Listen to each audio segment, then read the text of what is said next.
Okay guys, sa video natin ngayon, pag-aralan natin kung paano mag-conduct ng bump test dito sa ating multi-gas detector Riken Kiki GX3R. So ang gagawin lang natin, i-press nyo lang ng sabay itong air at saka power mode. Pag narinig nyo na nag-beep na ng isa, i-release nyo na. Okay, so nandyan na kayo sa bump screen. So pag nandyan na kayo, i-press nyo yung power mode.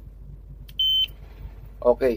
Now, ito tatandaan ninyo, dapat kung ano yung nakasulat dito, kung ano yung mababasa mo rito, dapat siya rin yung nandi dito, ha? Yung concentration nitong components na ito, isobutane, hydrogen sulfide, carbon monoxide, oxygen, no? Dapat kung ano yung value niyan, yan din yung mababasa nyo rito. Ngayon, in case guys, pag napansin nyo na hindi siya pareho rito, so i-adjust nyo itong calibration value. So, meron tayong separate video para doon panoorin nyo kung paano mag-adjust ng calibration value. So ngayon, ipapakita ko lang sa inyo kung paano tayo mag-bump test. So since pareho naman lahat ng numbers na yan, yung figure na yan, so proceed tayo sa ating bump test. So pag nandito na kayo guys, ilagay nyo na yung inyong calibration cap.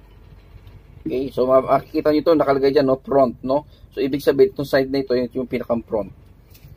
So, kabit natin ang ating calibration cap. Okay.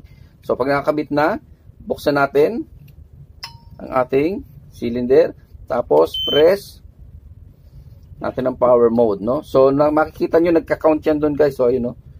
23 seconds, no? So 30 seconds lahat yan. So hintayin nyo lang yan, tapos yung counting na yan at lalabas dyan yung 4 piece, no? So ibig sabihin pasado na yung ating bump test. Okay, so nagre-reading siya.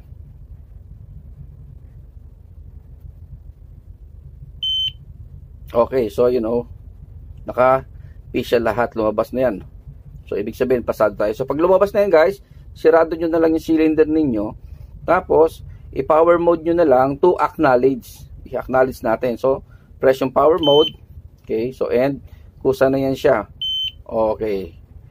So magwa-warm up na uli yan siya, no? Pagka naandyan na, so tanggalin nyo na yung inyong calibration cap at ready na ito para gamitin, no? So ganun lang guys ang pag-conduct ng bump test. Okay guys, thank you. Nawa ay may natutunan tayo sa video natin ngayon.